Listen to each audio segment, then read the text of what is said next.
Shalom Bapak Ibu. Shalom. Saudara, sesuai dengan tema bulan ini dari Pastor Hart, saya ingin membawakan satu tema, yaitu peduli pada keluarga. Kita sama-sama katakan peduli. Mari Bapak Ibu, kita akan sama baca firman Tuhan yang akan menjadi perenungan firman Tuhan kita pada hari ini, terambil dari 1 Timotius. 1 Timotius pasalnya yang kelima ayat 8. 1 Timotius 5 ayat 8.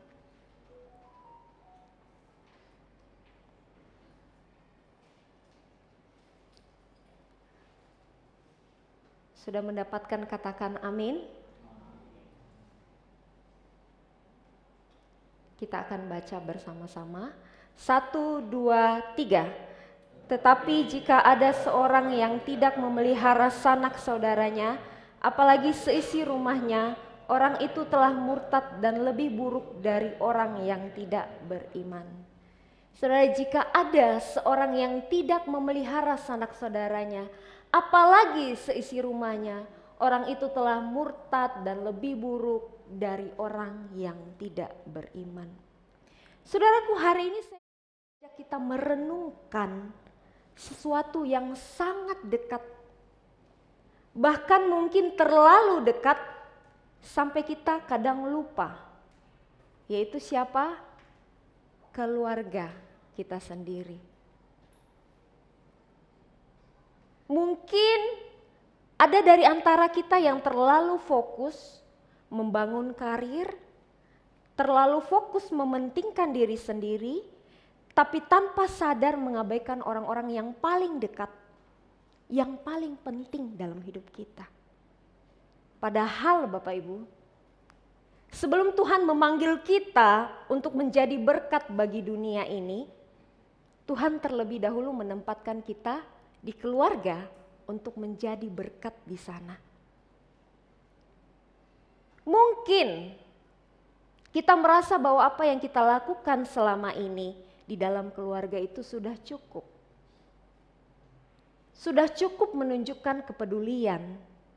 Namun, apakah kita benar-benar sudah peduli seperti yang Tuhan harapkan? Amin. Siapa dari antara kita Bapak Ibu yang tidak peduli sama keluarga? Siapapun kalau contoh tanya pasti jawabnya, saya sayang keluarga, saya peduli sama keluarga, betul? Tapi Bapak Ibu, saya mau mengajak kita benar-benar memperhatikan.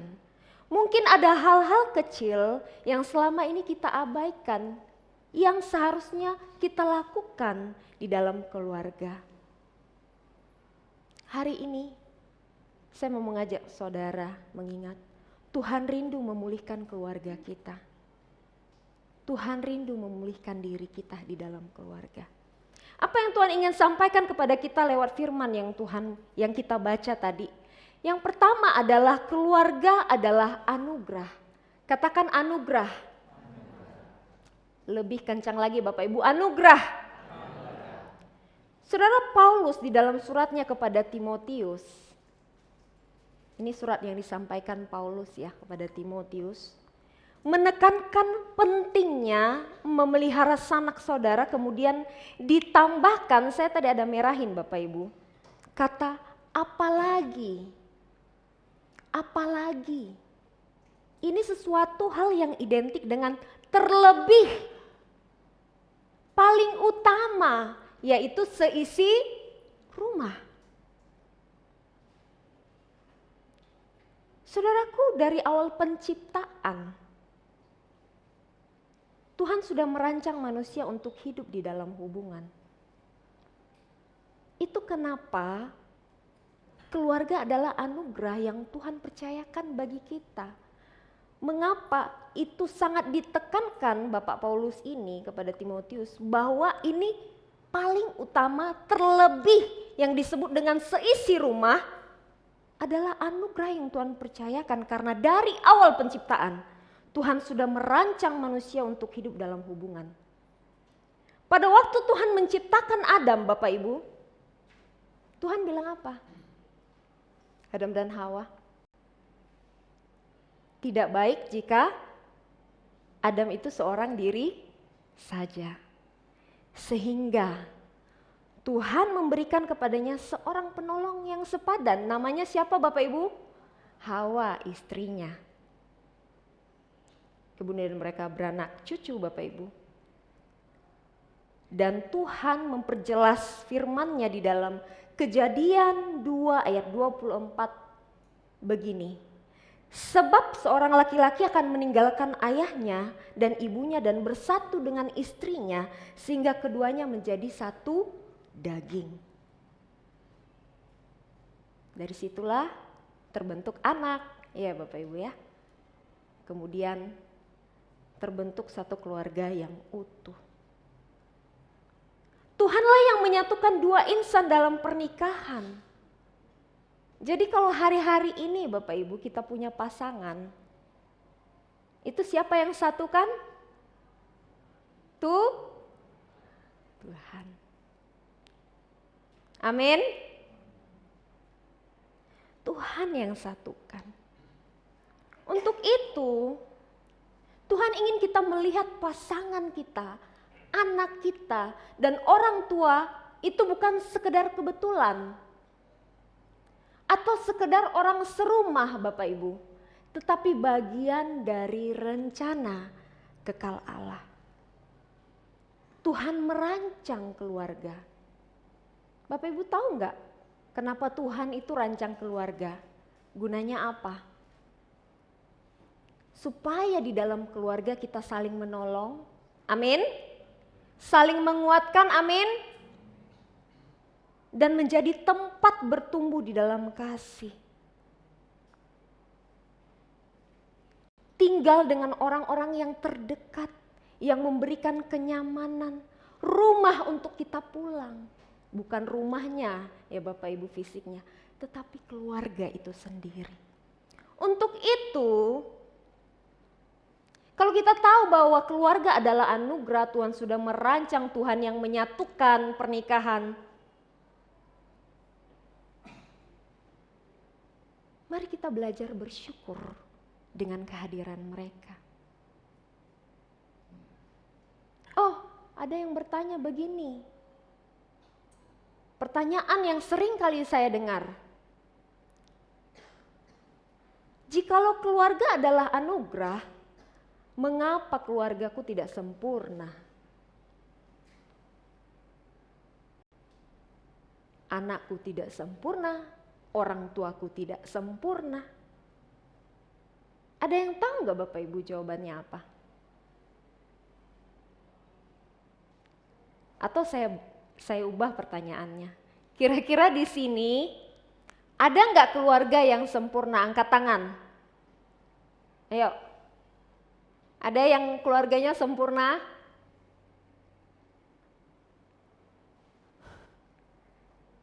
Tidak ada. Jawabannya memang tidak ada Bapak Ibu. Tidak ada keluarga yang sempurna. Mau cari ke pelosok dunia juga tidak ada keluarga yang sempurna. Keluarga kami juga tidak sempurna.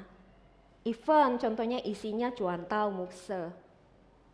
Apakah sempurna? Ada tuh kemarin beberapa waktu jemaat yang bilang, wis mukse sama cuantau romantis nian.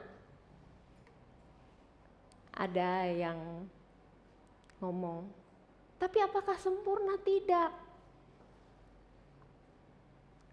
Dalam keluarga juga ada cekcoknya, ada masalahnya, karakternya beda. Bahkan kita banyak menyaksikan ada artis yang puluhan tahun kelihatan begitu harmonis. Ternyata tidak sesempurna itu.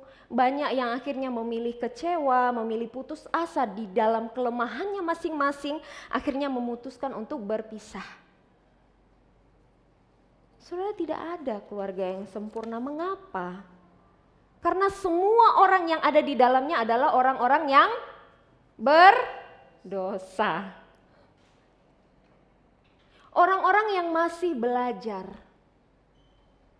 orang-orang yang masih membawa dan meneruskan kelemahan dari keluarga sebelumnya, orang-orang yang bisa kecewa, orang-orang yang bisa terluka, orang-orang yang banyak cacat, orang-orang yang banyak kurangnya.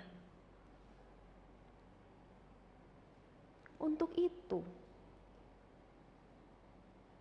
jangan kita bandingkan keluarga kita dengan keluarga orang lain.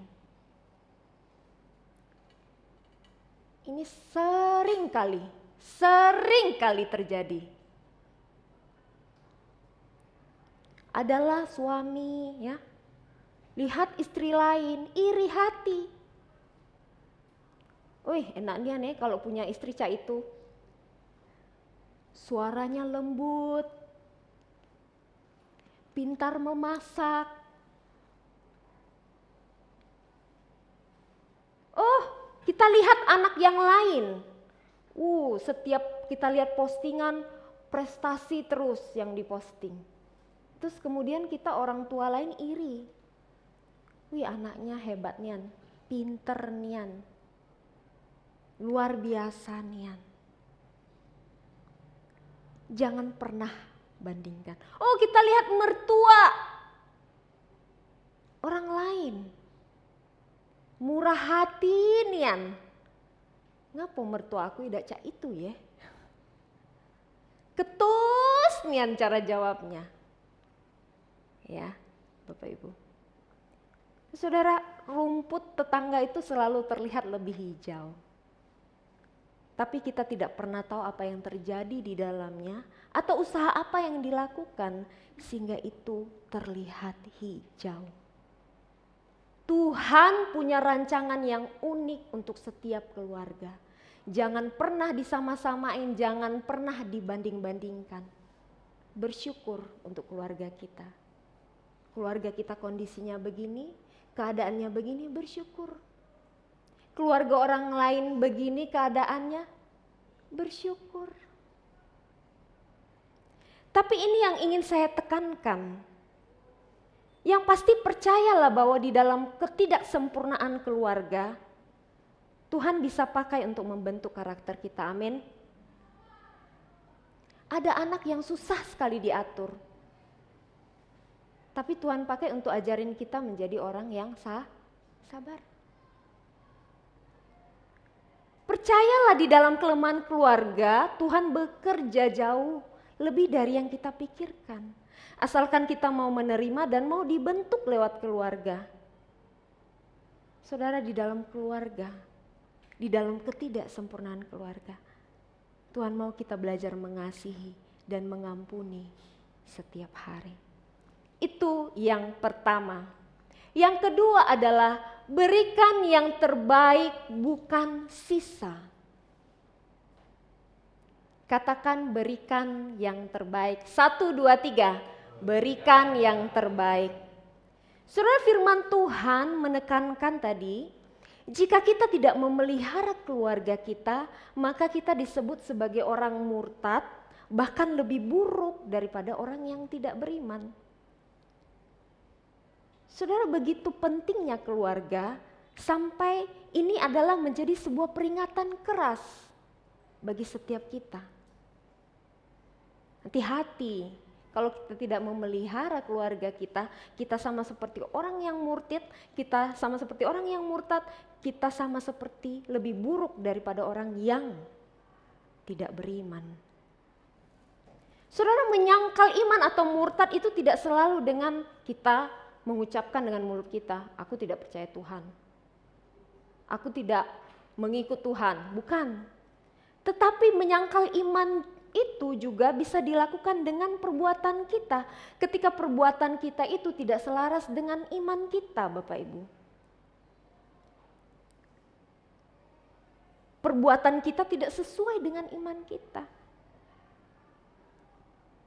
Jadi ketika kita tidak memelihara keluarga kita, itu sama saja seperti orang yang tidak percaya, bahkan lebih buruk dengan orang yang tidak beriman. Orang yang tidak beriman yang percaya Yesus aja, Bapak Ibu, Mereka diajarkan untuk pelihara keluarganya. Betul ya? Mereka disuruh, diajarkan untuk memelihara keluarganya. Apalagi kita harusnya yang punya iman di dalam Yesus. Ini menjadi hal yang wajib untuk kita memelihara keluarga. Untuk itu, lebih dari pelayanan di gereja, di tempat kerja, atau bahkan di dalam pertemanan kita, keluarga adalah ladang pelayanan pertama dan utama di dalam hidup kita. Tapi mohon permisi tanya Bapak Ibu. Kalau keluarga adalah pelayanan pertama dan utama dalam hidup kita, mengapa justru keluarga yang paling sering menerima sisi terburuk dari kita?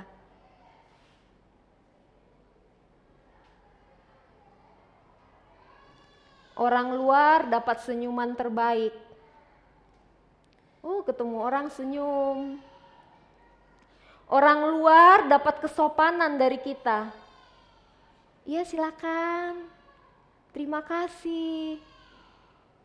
Orang luar dapat nada yang tenang. Bisa selembut itu ngomongnya.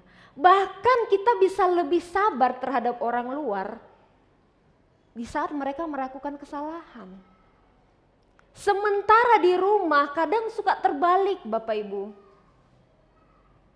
Anak dapat sisa tenaga kita, pulang kerja dapat sisa tenaga. Oma, aku mau main sama mama, aku mau main sama papa.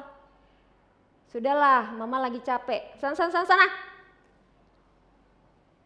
Tapi coba kalau itu orang luar, berani gak Bapak Ibu bilang begitu? Pasti gak berani.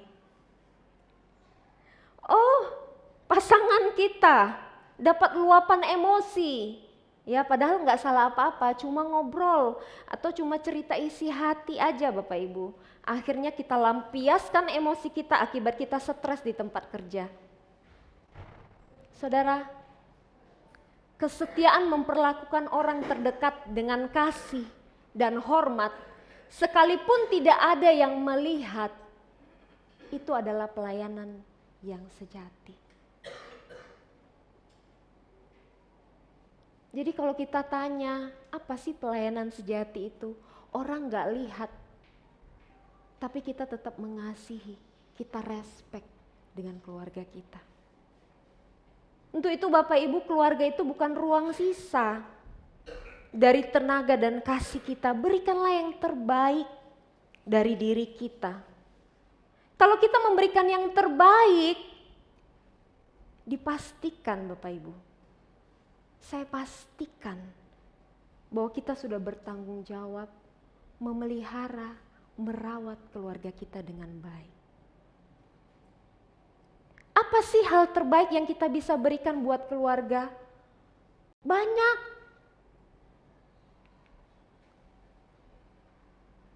Kecukupan ekonomi, waktu dan perhatian, kehadiran, komunikasi, sikap hormat. Saya mulai dari bagian yang pertama, kecukupan ekonomi sesuai dengan konteks dari firman Tuhan ini, yaitu memelihara, menyediakan nafkah untuk seisi rumah.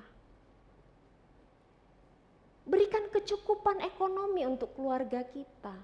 Berusahalah untuk kerja yang terbaik Bapak Ibu. Cukupkan.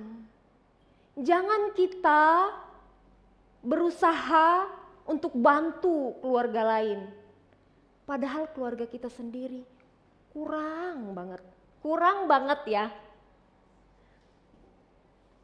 SPP anak nunggak dan lain sebagainya Bapak Ibu.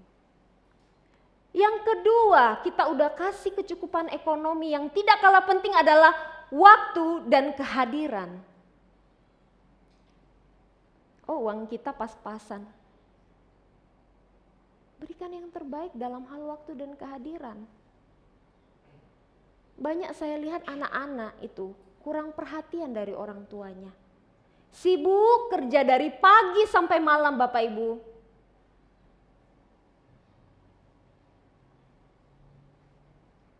Mereka kurang perhatian, mereka butuh waktu kita. Mereka butuh kehadiran kita. Sisihkan Bapak Ibu, bukan sisakan. Waktu main sama anak, bicara dari hati ke hati dengan anak. Ini saya sering sekali mendengar dari keluarga, khususnya para ayah ya Bapak Ibu. Mereka itu gak betah di rumah. Pengennya cepet-cepet keluar dari rumah. Karena gak mau capek ngurus anak. Jangan Bapak Ibu. Hadir di waktu momen penting untuk anak dan pasangan orang tua. Saudara, hari ini saya mau tampilkan satu foto. Tapi foto ini Bapak Ibu bukan untuk membuat kita sekalian mengira bahwa contoh lagi mengumbar-ngumbar keromantisan, tidak Bapak Ibu. Ya, Bapak Ibu, lihat ini foto siapa? Ini foto Cuantau dan Mukse. Saudara, saya sama sekali tag foto ini bukan karena memang niatan untuk dikhotbahkan hari ini ya. Ini foto 2 bulan yang lalu dan saya tidak menyangka akan saya masukkan di dalam khotbah ini. Karena Tuhan menggerakkan hati saya. Sekali lagi bukan pamer keromantisan ya Yesie. Bukan diatur itu pegangan tangannya, tidak Bapak Ibu. Ini benar-benar saya cuma sekedar tag untuk momen aja dan saya pakai untuk ilustrasi khotbah. Saudara, kapan terakhir kali kita pacaran sama pasangan kita walaupun kita udah nikah ya? Saya dan Mukse sama-sama pelayanan. Ngantor setiap hari, sama-sama, benar ya Bapak Ibu? Kita besuk rumah jemaat sama-sama. Loh, masih kurang waktu berdua. Kenapa harus keluar lagi? Lebay kayaknya ini Mukse Cuantau. Tidak Bapak Ibu. Setelah kami bahas bersama, kami ini punya kebutuhan yaitu deep talk, berbicara dari hati ke hati. Walaupun kami pelayanannya sama-sama tapi sibuk sama-sama, gak sempat ngobrol dari hati ke hati. Kami pelayanan besuk berdua di mobil, Bapak Ibu ngobrol, tapi soal pelayanan yang di luar-luar, bukan ngomong hal yang benar-benar di dalam. Kadang-kadang kita ngobrol juga, kami punya anak yang namanya Arthur ini, suka cemburuan. Kalau papanya sama mamanya ngobrol terus, gak boleh dia Bapak Ibu, di-cut-nya. Dia tarik perhatian saya, gak boleh ngobrol terus sama papa, gak boleh ngobrol terus sama papa. Akhirnya apa? Setiap kita ngomong selalu ke distract, setiap kita ngomong tidak pernah tuntas. Akhirnya Bapak Ibu, kita pikir-pikirlah cara, bagaimana caranya supaya hubungan kita terus lebih baik. Kita sisihkan waktu untuk berdua di luar, walaupun cuma sebentar. Kami take momen Bapak Ibu, tidak perlu sempurna momennya. Ada adik di rumah titip sebentar, kami naik motor, pinjam motor adek Bapak Ibu. Tek. Dekat rumah nggak jauh, di dekat rumah itu ada jual mie gacoan Bapak Ibu. Nggak mahal ya, bukan di Arista ini. Kita ke sana, makan, ngobrol berdua dari hati ke hati. Apa yang ingin dia sampaikan, apa yang ingin saya sampaikan. Artinya apa? Waktu yang berkualitas itu sangat penting. Saya lanjut lagi, ini bukan pamer lagi Bapak Ibu, ada waktu ketika berdua. Ada waktu-waktu berdua Bapak Ibu yang kita nggak take fotonya, berdua dengan anak. Ya waktu juga untuk bersama-sama.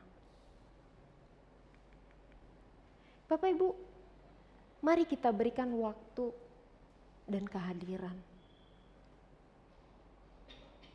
Yang ketiga, berikan perhatian. Kasih perhatian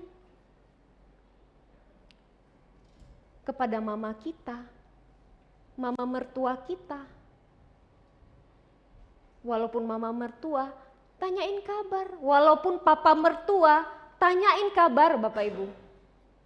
Ma, Pa, Cak Mano udah sembuh belum? Udah sehat belum? Kasih perhatian. Apalagi ini Bapak Ibu, yang kita adalah keluarga yang jauh dari keluarga. Telepon orang tua kita, telepon anak-anak kita, kasih mereka perhatian. Komunikasi.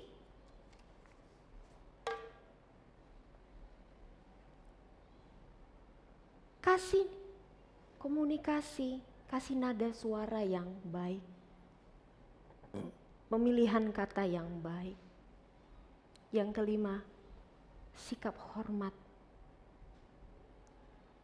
kepada suami, kepada istri, kepada anak, kepada orang tua. Saudaraku,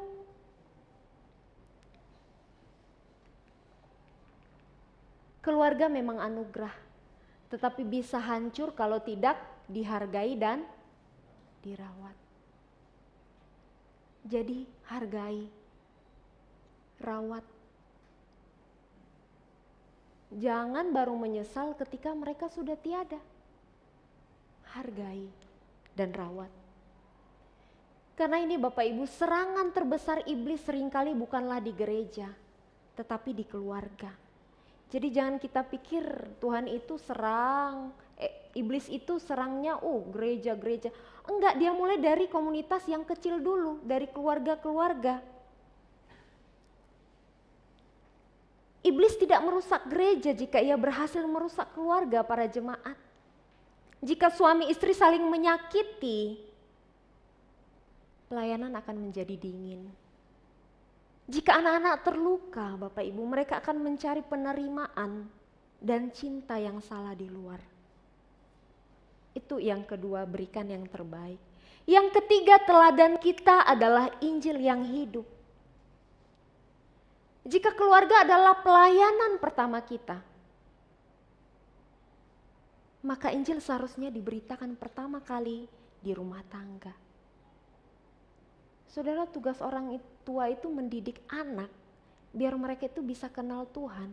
Bukan hanya menitipkan anak ke sekolah minggu, setiap hari minggu titipin aja. Cukup.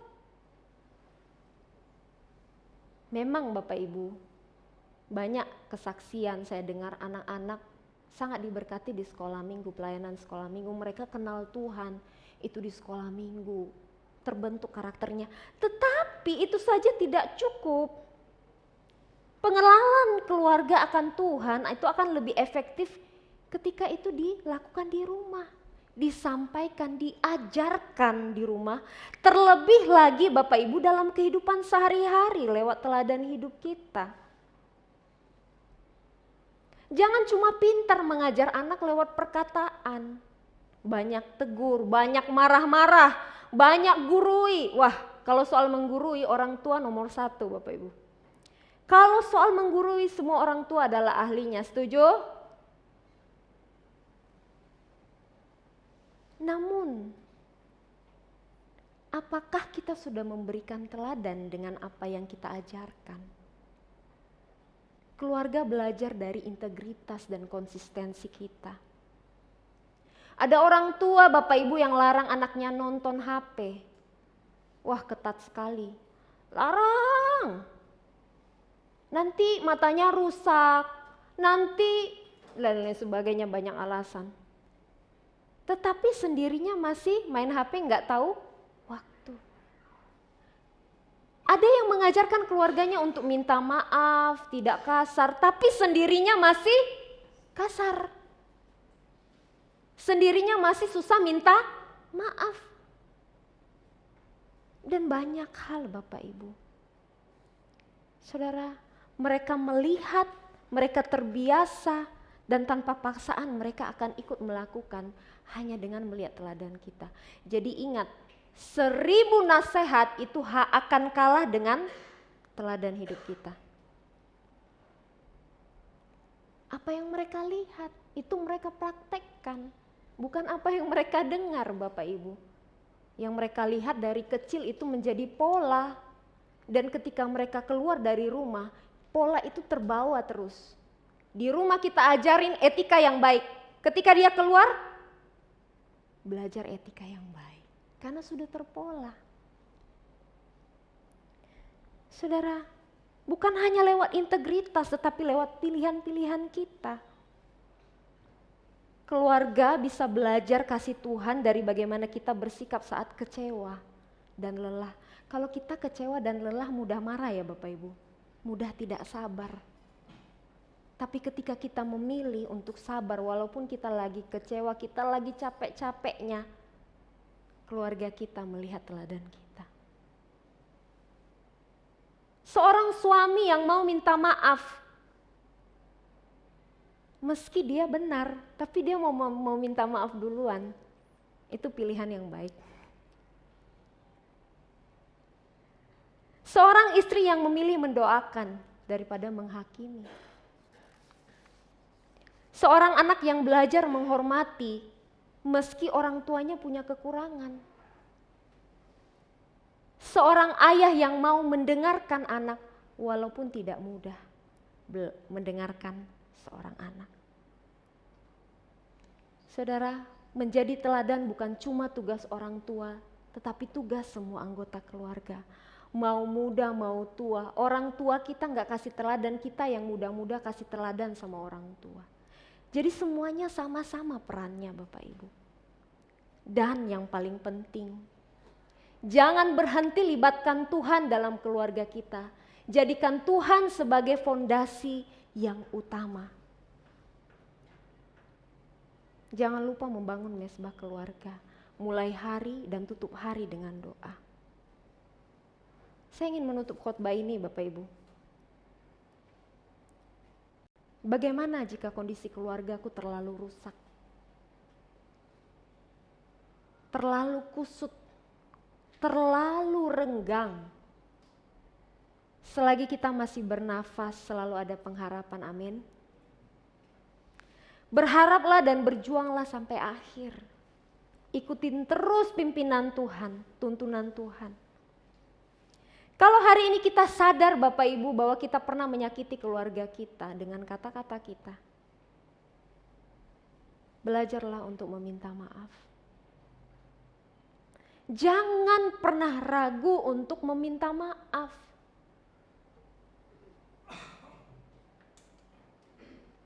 Saudara, selalu ada kesempatan untuk menjadi lebih baik. Yang Tuhan mau bukan kesempurnaan.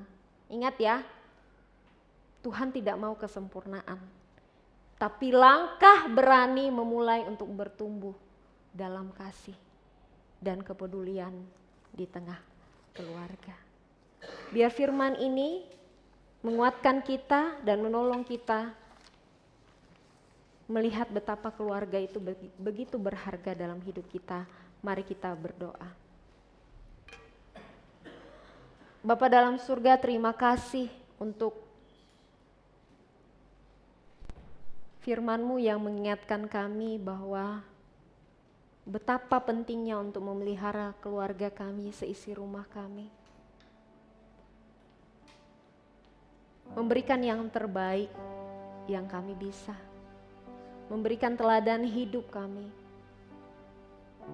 Ampuni kami Tuhan kalau selama ini kami menjadi anggota keluarga yang belum baik. Kami masih belajar Tuhan. Kami seringkali gagal terhadap keluarga kami. Ampuni kami Tuhan. Karena kami tahu Engkau memanggil keluarga kami. Dalam rencana-Mu yang kekal, Engkau rindu Bapa. Di dalam keluarga kami sama-sama bertumbuh. Kami sama-sama saling mengasihi. Kami sama-sama saling mengampuni. Tuhan yang boleh menolong Bapa, biar keluarga kami terus mengasihi dan melayani Engkau seumur hidup. Ini doa kami, di dalam nama Tuhan Yesus kami berdoa mengucap syukur. Amin.